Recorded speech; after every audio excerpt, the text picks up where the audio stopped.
Guys, magandang umaga sa inyo lahat guys. Bali ngayon pupunta ako ng LTO kasi tatanungin ko doon ang proseso kung paano ba ang pagpaparehistro ngayon at saka kung kailangan bang ipa-change of ownership. Ang mga sasakyan kasi natin guys, kahit na hindi lang sa second hand kasi yung change of ownership na pag-alaman ko, no? May nakapagsabi sa akin na kahit brand new yung sasakyan mo, kailangan mo rin siyang ipa-change of ownership. Kasi kagaya ng isang tropa natin dyan, bumili siya ng brand new sasakyan sa Toyota. Ngayon ang nangyari, yung sasakyan nakapangalan pa sa Toyota, ngayon fully paid na niya. Ang mangyayari dyan guys, ipapa-change of ownership niya papunta sa pangalan niya yung brand new sasakyan niya. Kasi hindi porket brand new sasakyan mo, hindi ka napapa-change of ownership. May mga kasa na ganun na kailangan mo pa rin ipalipat sa pangalan mo yung sasakyan kahit na brand new siya. Ngayon kasi hindi ko maintindihan kasi kung kailangan ba talagang ipa-change of ownership pag second hand. Parang ang gulo-gulo kasi ng sistema ng LTO ngayon kung ano-anong pinapatupad nilang mga hindi natin alam kung ano talaga yung totoo May nagsasabi na pina-hold daw muna yung pagpapa-change of ownership.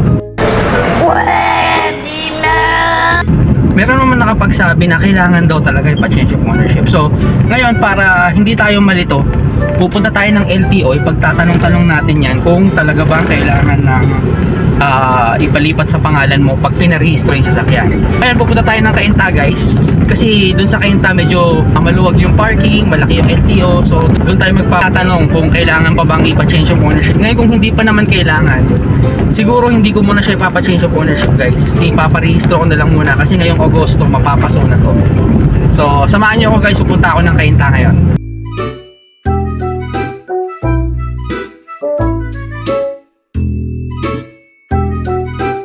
Dito tayo sa Cainta.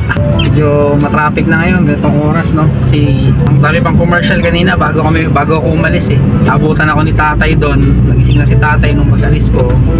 Ang dami pang hanas-hanas. Kaya ito, medyo na-atraso tayo lang pagpunta rito sa Cainta. Ngayon, ito pabalik, sobrang traffic. Paano kaya ito mamaya pa uwi ko?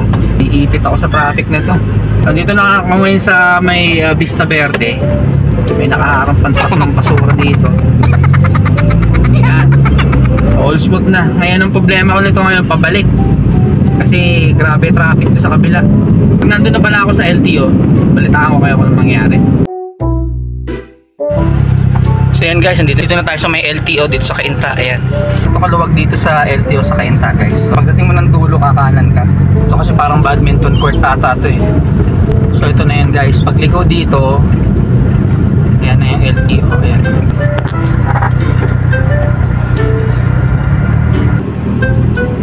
Ito na nga ba? Ito ba yung pila? Ang haba na ng pila po Paano kaya ito? Tatanong na lang siguro muna tayo.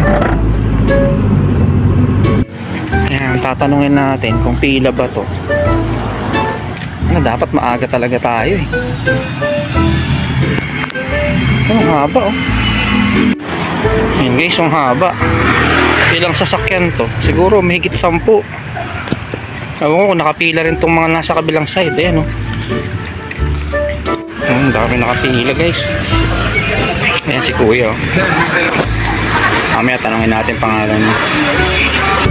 May nakausap ako doon, hindi ko na itanong yung pangalan niya, mamaya tatanungin ko siya. Hindi pa naman daw kailangan ipa-change of ownership. Pina-hold siya tayong panukala na yun.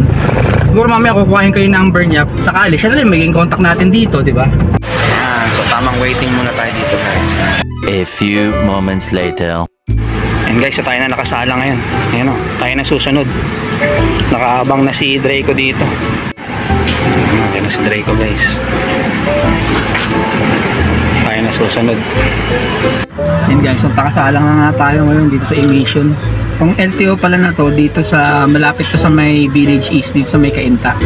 Pagkatas nito, inspection na raw. Tapos magbabayad na tayo dun sa loob. Ayan, bali ito yung inspection guys, ayan sa may kaliwa.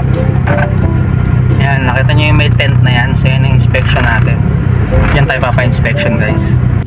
Pina-fill-upan muna tayo na to. Hindi ko alam kung anong sunod na step dito, pero isasubmit ko na to. Tingnan natin kung anong next step.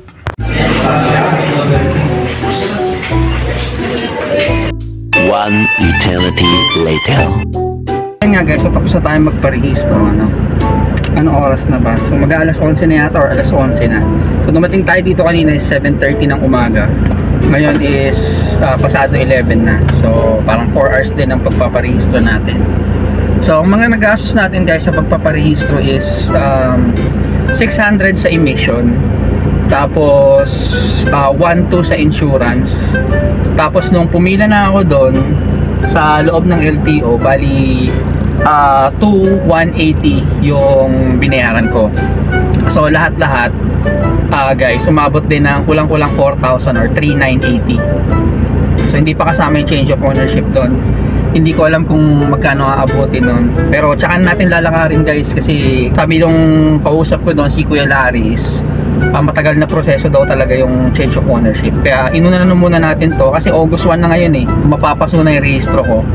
Kaya kailangan unahin muna natin to. Kaya antayin pa natin yung change of ownership. Tapos ang mangyayari is baka abutan tayo ng paso ng rehistro.